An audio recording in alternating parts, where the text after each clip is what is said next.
Well, Razorback fans, we're getting closer and closer to the beginning of the Razorback football season, and there are a lot of games that are going to be tough on the schedule. But if you were to win one SEC game, which one would it be? Let's talk about it on today's Locked On Razorbacks podcast.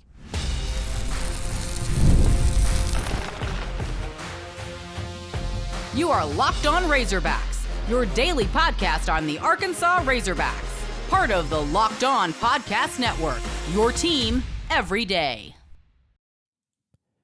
And welcome into Locked On Razorbacks podcast. I am your host, John Nabors. Appreciate each and every one of you listening in and watching in on this beautiful day here in the great state of Arkansas. Today's episode is brought to you by FanDuel. Make every moment more as playoffs wind down. The sports stop sporting like we want them to. But this summer, FanDuel is looking to hook up all customers with a boost or a bonus daily. That's right. There's something for everyone every day all summer long, so visit FanDuel.com to get started. Hope everybody's having a wonderful Friday. You've made it to the weekend, essentially, and it's amazing that we're almost to the end of July. Fall camp starts next week for Razorback football. Isn't that awesome? I'm pumped. I know a lot of you aren't, but I'm pumped for Razorback football season. I got my season tickets. You know, I'm going to be sitting in the north end zone, having a good old time, watching a team be awesome, of course. Of course. That's what I keep telling myself, at least. But, you know, once we get to fall camp, we're going to have a lot more things to talk about what looks good, what doesn't look good, who looks good, all that jazz and all that fun stuff. But, you know, I started looking through the schedule, and when I was back at SEC Media Days, it's pretty amazing because you have 16 teams now in the SEC. And you don't play all 16 teams, obviously, or all 15 other teams. In football, you get 8 games. So essentially, if you break it down that way, you're going to have half of the SEC not being played. Half of the SEC is not going to play the other half. I mean, basketball, you play everybody. Baseball, you play 10, and there's chances in the SEC tournament. But football is definitely the one where the games are scarce. And we'll see what the schedule ends up beholding for the future. Maybe they decide to expand it to a 9-game schedule. Maybe they decide to do something really different with it. It just depends. But if you look at Arkansas's SEC schedule this year, it's not easy. There's no such thing as an easy SEC schedule. And especially for Arkansas, there's no such thing as easy games. There's no gimmies. I was telling that to Zach Blackerby of Locked On Auburn. There's no such thing as an easy game for Arkansas, no matter who the opponent is. But if you're looking at the SEC schedule, this might be the most favorable schedule Arkansas has had in a long, long time. Because you have 4 SEC games in Fayetteville. Arguably your 4 toughest opponents. Actually, I don't even think it's an argument. I think your 4 toughest opponents in the SEC are going to be in Fayetteville. And you only have 3 true road SEC games. And, of course, the game against Texas A&M and Arlington. Where your road games, not saying they're easy, so remember, don't misconstrue it. But Auburn, Mississippi State, and Missouri, those aren't exactly the games that it's not like going on the road to play Georgia. So you could even make the argument that the 3 road games you have is probably in the less or the least intimidating places to play. Mississippi State, I still don't understand how they get away with cowbells, but they do. Missouri's not exactly known for being a crazy atmosphere, especially the Saturday after Thanksgiving. Keep forgetting that move to Saturday. Auburn's pretty tough. So that'll be, without question, the toughest one. But that's it. You don't have Georgia on the schedule. You don't have Nick Saban and Alabama on the schedule. You don't have any games where you're going on the road. Like, last year, I almost forgot about this. Like, looking at it last year, you started the SEC slate. You got screwed over so badly. You started it where you had to go on the road to LSU, on the road to Ole Miss, A&M, I guess it was, it was on the road to LSU, then A&M in Arlington, then on the road to Ole Miss, then on the road to Bama. That was your beginning schedule. And what's crazy is those 3 road games, you actually only lost by 1 possession. Even weirder was that your only SEC game you won last year was on the road. So you had 4 true road games in the SEC, and you only won 1 of them. But the other 3 were your best performances in the SEC. As weird as it is, your worst performances were at home. That's backwards. That should never be the case. But still, it was really tough. This year, there's a similarity as far as you playing in different places, because this is the thing that everyone was talking about at SEC Media Days. You play in Little Rock, then you play in Stillwater, then you play in Fayetteville, then you play in Auburn, then you play in Arlington. You play in 5 different locations in the first 5 games. You don't play at home more than once in those games. It's a crazy schedule. But luckily, you got a game against Auburn to start off things, and then the A&M game in Arlington. Who knows what's going to happen? I think we probably all have an idea, but still, you got it going on to where it can, if you can get it going in the early part, if you can just find a way to, if you can beat Oklahoma State and then split the Auburn A&M game, man, you are in great shape. You are in great shape. I know that's a lot to ask, but if you're sitting at 4-1, 3-2, even, I think you got to feel good about your chances heading into the rest of the season. But the question originally though was about one SEC game. You look at this schedule, and you get to guarantee one SEC win against one opponent. That does not mean that, it's the only one you're going to win. That's not what I'm asking. I would say that the rest of the games will go just as far as getting settled on the field. But I don't know. Maybe you could even look at it this way. I think this might be a funny way to look at it. Like, say if you were like simulating the season on an EA Sports college football video game, and you won some sort of token where it's like, hey, this is your free win token. You don't have to play the games or everything. You just got to say, hey, I want to play this token, and you win. And then you move on. Like, that's what I'm looking at. The other games will still get played. You could still win some of those. But as far as one game, which SEC team would you like to beat? Now, there's a lot of different directions that people can go with this. You want to win all of these games. But really look at it. Of the 8 games, I think that there's probably only 3, maybe 4 games that Arkansas would choose. Like the Tennessee game at home, I don't think anyone's like, that's my number one game I want Arkansas to win. Maybe that's the case, but that's not, to me, like the one that just stands out. Like Mississippi State on the road is not one that I'm like, oh man, you got to win that one. Or anybody's choosing that one. Or even at Auburn. So some of them are like, whatever. But to me, the ones that I think Razorback fans are going to choose for the most part is going to be Texas, for obvious reasons. I think it's going to be LSU. I think it's going to be Texas A&M. And I think it's going to be Missouri. Now, some of you may want to beat Ole Miss, and that's fine. It's the only one I left out. But think about it. Those are the 4 teams that there's reasons behind the motivations of you wanting to beat those teams more so than the others. And we'll go in chronological order of the season and talk about those 4 particular teams. We'll start off with Texas A&M. Now, why would you want to have this be the one game that you win? Because here's my theory behind it all. First off, it's the last game in Arlington against A&M. This is the last one. Thank goodness. It is the last time Arkansas is going to play Texas A&M in Dallas Cowboys Stadium. Officially. That's the last time it's going to be. So wouldn't it be nice to end on that note? To end up finally winning that game after, you started 3-0. And since that point in time, you've won 1 out of, 11 matchups? 10 matchups? It's a lot. Maybe 13. I don't know. Point is that you have not won that game very many times. But the times you did, folks, the times you won those games, think back to the schedule. First year, you won 8 games when you beat Texas A&M. Second year, you won 10 games. Third year, you won 10 games. And then the next time you beat them was in 2021, where you won 9 games. Those were the best seasons you've had since opening up this series against Texas A&M, by far, by any stretch. So to me, that would be the one that I'd like circle and say, yeah, let's do that. Let's do that. And because whenever you win that game, more often than not, the season ends up being great.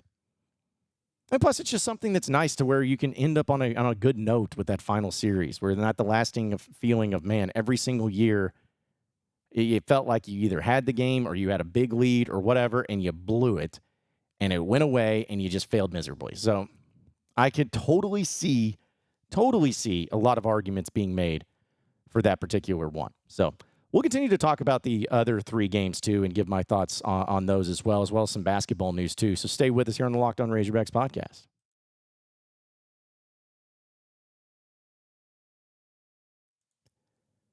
All right, folks, we know on Locked On Razorbacks we are sponsored by eBay Motors. It's passion, drive, and patience. The formula for winning championships is also what keeps your ride or die alive. eBay Motors has everything that you need to maintain your vehicle and leave it up to peak performance. Superchargers, roof racks, exhaust kits, LED headlights, and so much more. Whether you're into speed, power, or style, eBay Motors has you covered with over 122 million car parts for your number one ride or die. You'll find exactly what you're looking for every time. And with eBay Guaranteed Fit, your part is guaranteed to fit your ride every time or your money back. Because with eBay Motors, you're burning rubber, not cash. So with all the car parts you'll ever need, at the prices that you'd want, it's easy to make your car the MVP and bring home those huge wins. So keep your ride or die alive at ebaymotors.com. Eligible items only. Exclusions apply. eBay Guaranteed Fit only available to U.S. customers.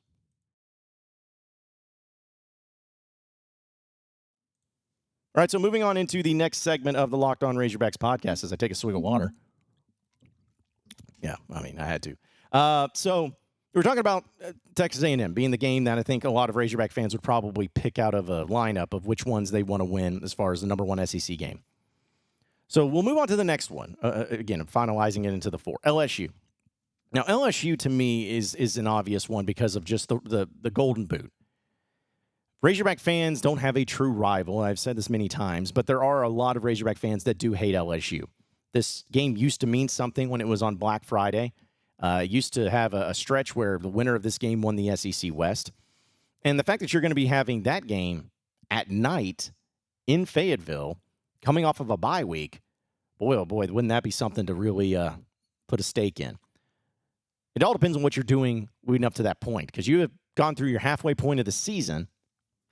And if you're Arkansas and you're sitting at 2-4, yeah, the excitement's probably not going to be too high for the Arkansas-LSU game. It's just not going to be the case. However, I think that there could be, if you're 4-2, extreme level of excitement. Because if you were able to make it through the first 6 games of your schedule with only 2 losses, just 2 losses, that's going to surprise everybody. And you're in great position to where, I'm not saying the easier part of your schedule, but certainly the home games start to kick in. Maybe some of your confidence is boosted. It's the homecoming game. I mean, there's just a lot going on that you could really ride onto, and it could really work out for you. Plus, again, the Golden Boot, it'd be nice to have it back in Fayetteville. It would be nice. But it's all going to depend on what the situation is that Arkansas finds themselves in. Because here's the thing, is like LSU in Arkansas, what is it now, 4 straight games, I believe, where the winner has won by an average margin of 3 points. Actually, I don't think it is an average. I think it's actually 3 points. You know, last year was a tough game and a really entertaining game, to be honest, down in Baton Rouge.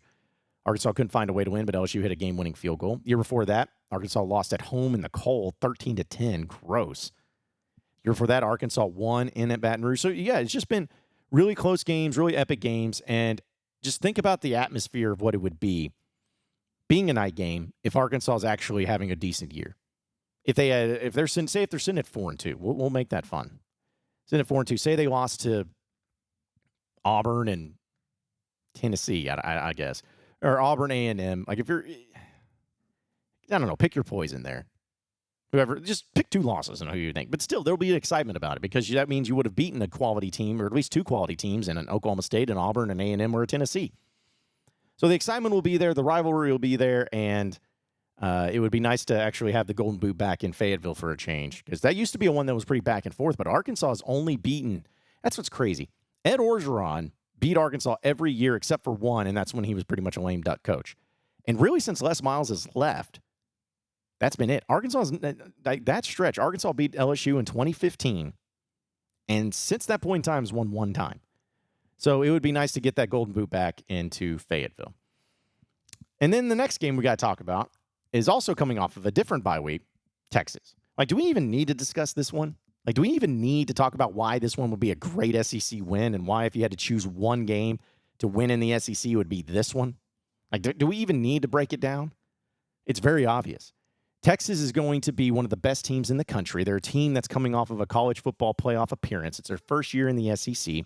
And last time you played them in Fayetteville back in 2021, you beat the brakes off of them so badly that you rushed the field. It was an electric atmosphere. So they're going to come in, especially Sark, a little bit motivated to not let that happen again, to not go down that road again, to make sure the business gets taken care of this time.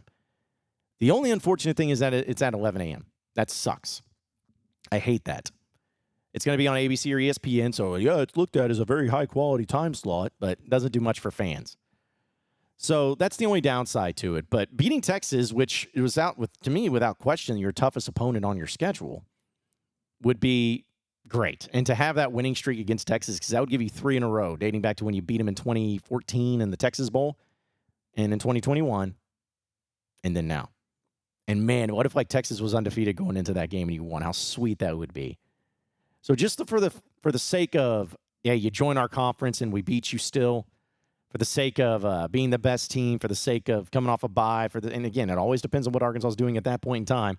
There would just be a lot of headlines and everything to go along with it. So Texas would also be a pretty obvious one. And finally, let's talk about Missouri. Now, the reason I brought up this game, folks, because I know me and Missouri fans apparently have an interesting relationship, especially when Eli Drinkwitz is calling me out. It still blows my mind that happened. But either way, I picked Missouri as one of those teams, not because of oh, man, you just want to beat a high-quality opponent. Or, oh, man, you just want to, beat a bitter rival of yours. No, I picked Missouri because Razorback fans and myself are tired of losing to them. It's been annoying. It really has been. You all know my reasons of why, and you know your reasons as to why. You got forced into this rivalry with a trophy and everything. That's a sponsored trophy. It's just so absurd and so disgusting. And, you haven't beaten Missouri at Missouri since they joined the conference. And so to go in and finally just get that off your back, get them off your back.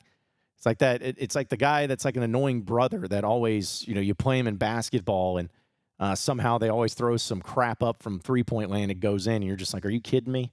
Stuff like that is just how it feels. It's it's not to say, because I know Missouri fans are going to take it this way. It's not to say that Missouri is a no-name program that's absolute trash, that's a terrible team year in and year out.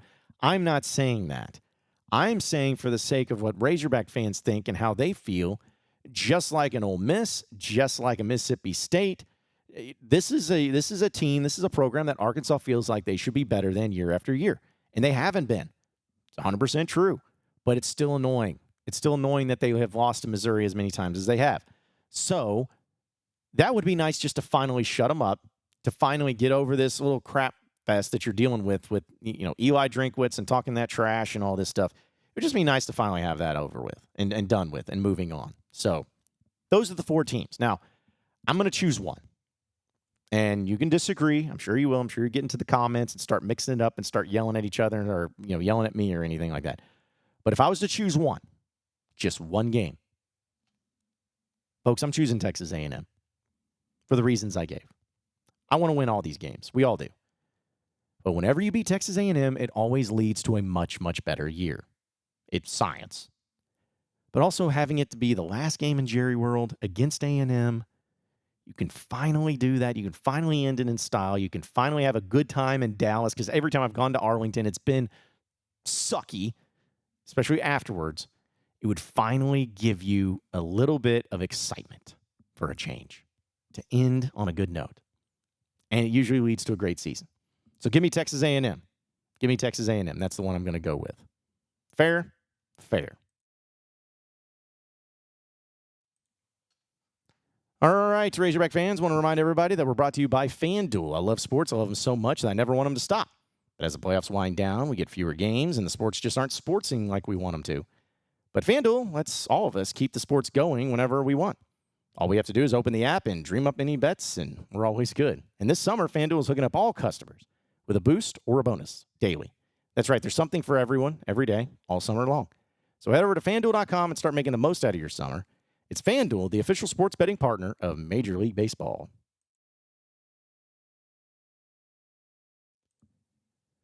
All right, final segment here on the Locked On Razorbacks podcast. One of the things I wanted to bring up, this is actually going to be a dual part, so disregard the graphic because I'm kind of combined a couple of segments. This is what we do in radio. But a few things in basketball really related. First off, Arkansas did add another non-conference opponent to their schedule this upcoming year. And it's not like it's anybody major. It's North Carolina A&T. But it is going to be held on Saturday on December 21st. And that was according to a report from Rocco Miller of Bracketeer.org. So, great. It doesn't have a time for it or anything, but just another game. But still, the non-conference schedule, I'm ready for the schedule to come out. I want to know when Arkansas is playing Kentucky in Lexington, because I'm going to go to Lexington for the first time. I'm going to check it out. And if there was ever a game to go to in Rupp Arena, I feel like Cal's return as an Arkansas head coach into Kentucky is 100% the time to go. 100%.